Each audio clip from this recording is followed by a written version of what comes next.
अगर आईनी पहलू देखें, कानूनी पहलू देखें, तो आप मुतालबा कर सकते हैं फुल कोर्ट का, लेकिन अगर चीफ जस्टिस नहीं जाते फुल कोर्ट की तरफ तो आप एतराज़ नहीं उठा सकते इस 3 रुकनी बेंच पर।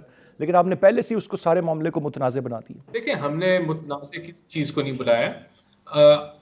कोर्ट, सुप्रीम कोर्ट के अंदर से आवाजें उठ रही हैं, बल्कि जो है वो नॉकिंग ऑन द डोर कह लें, या बहुत बुलंद आवाजें उठ रही हैं। क्या उठ रही हैं? 9 मेंबर का बेंच था, अब वो 3 मेंबर्स के ऊपर आ चुका है। जस्टिस काजी फायज ईसा की जजमेंट आई, उसके ऊपर सुओ मोटोस के हिसाब से कि किस तरीके से उनको ब्रेक लगा देनी चाहिए जब तक रूल्स, हम अपने इंटरनल रूल्स को तय नहीं कर लेते।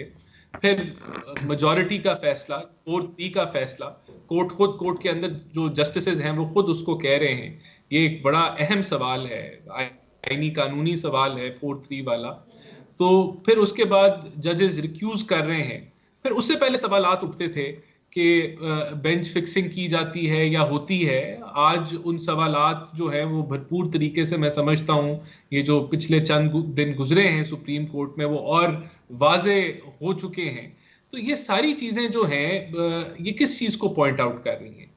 तो क्या अगर फुल कोर्ट की हम डिमांड कर रहे हैं या अटॉर्नी जनरल ने डिमांड की, तो उस पर क्या घबराहट है? क्या वजह है कि उसको अवॉइड किया जा रहा है? क्या वजह है कि सुप्रीम कोर्ट का अपना जो हाउस है वो इन ऑर्डर नहीं है, और वहां जो एक कह लें कि एक जिद सी नजर आ रही है, एक यानी कि एक जल्दी नजर आ रही है, और एक कोशिश की जा रही है? तो मैं समझता हूं फिर ये सारे, हमने तो मुतनाज़ा नहीं बनाया किसी चीज को, ये अपने अमाल से मुतनाज़ा बन चुका है मामला।